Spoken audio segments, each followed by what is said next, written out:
Welcome to the Mentally Stronger podcast, the podcast where with every episode, we're learning practical ways to let go of stress and struggles, grow our mental strength, and live a happier, healthier, more meaningful life.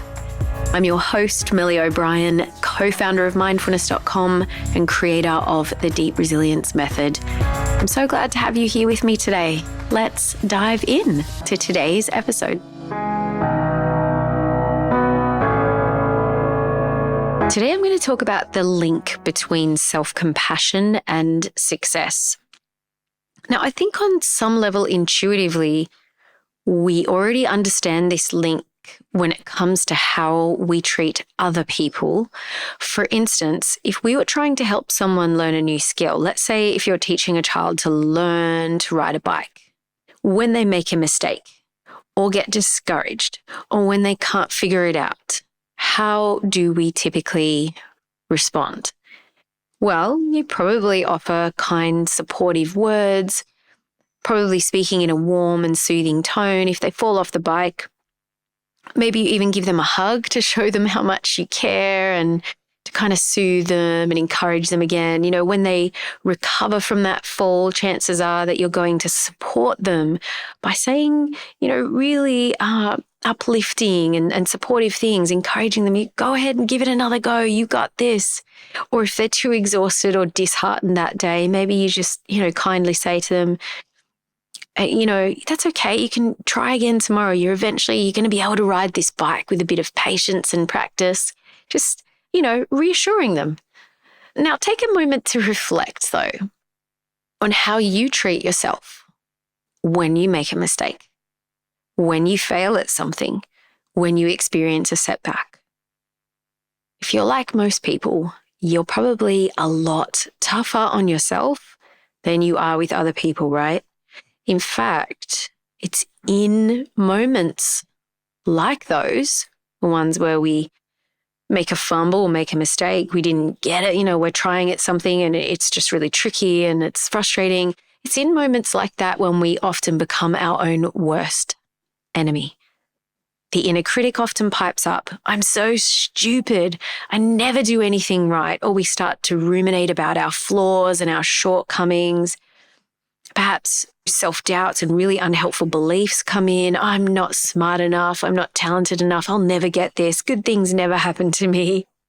Now, you can imagine if you were saying this to someone out loud, if someone just fell off the bike and you said to them, you're too stupid to get this. You're just not a bike riding kind of person, or you're too short. You're not smart enough. That's a pretty tough environment to get back on the bike, right? Well, of course, in the same way, when we speak to ourselves mentally in a harsh and critical and negative way, it makes it pretty hard for us to learn from our mistakes, stay motivated to try again, and have the confidence that if we just keep at it, we're going to achieve our goal.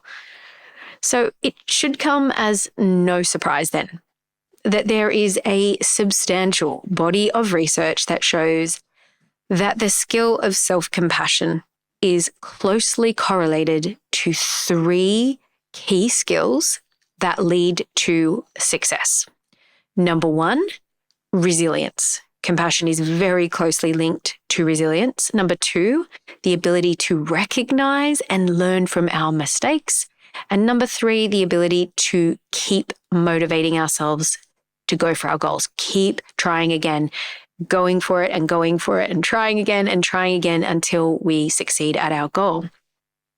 Knowing this, how can we use the skill of self-compassion to help us learn and grow and be more effective on our path through life?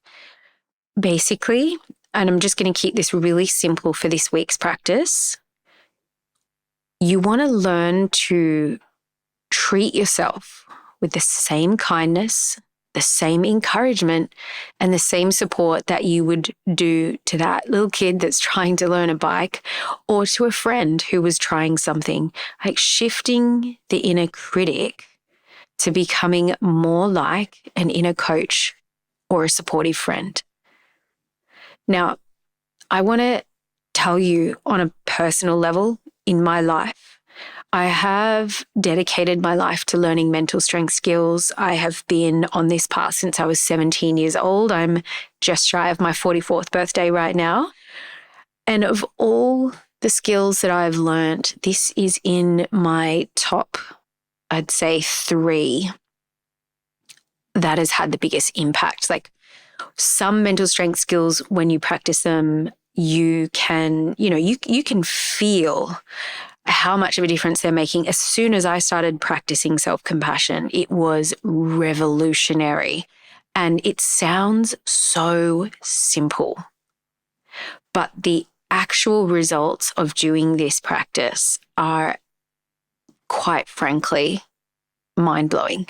That has been mind-blowing for me. It sounds so simple. The results from this practice are enormous, especially if you're a person like me who had a very, very, very strong inner critic. And I do still have a very strong inner critic. However, self-compassion helps me work with it in really, really empowering ways. So self-compassion is a skill, right? So it's going to take a little bit of practice. But the invitation for this week is this: just begin, just try. So instead of being hard on yourself when you fail, when you fall, when you feel disappointed, try to meet each setback with curiosity, with courage, and with self-compassion. When you do that, you're going to be able to dust yourself off and pick yourself up and try again more quickly. You'll also be making gains in inner strength and wisdom every step of the way. So really think about this. If you're not sure how to go about this, think about this one thing. Every time the inner critic pipes up, switch that voice to focusing on being like a warm and friendly and encouraging inner coach instead of an inner critic, right? So you're going to deliberately shift your self-talk. Do it in a tone of voice that's warm and friendly. Say encouraging things to yourself mentally.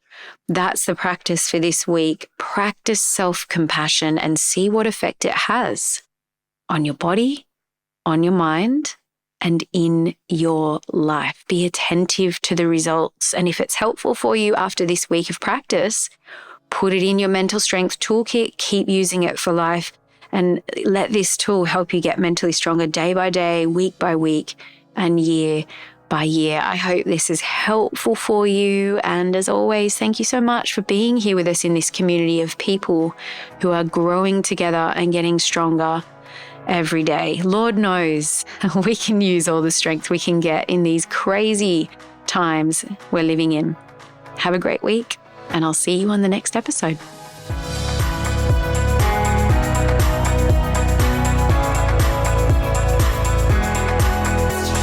If you know someone who you think might benefit from listening to this episode, share it with them. Sharing it could really help them to feel better and improve the quality of their life.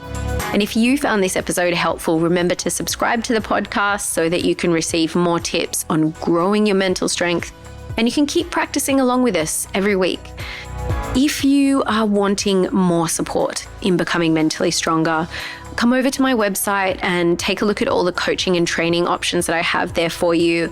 And I also have a bunch of free resources, including a 5-day mental strength challenge that you can begin right away to kickstart your mental strength, improve your mental well-being, as well as your happiness and resilience. You can find all the links for this in the show notes. Thanks again for tuning in. Take care and stay strong.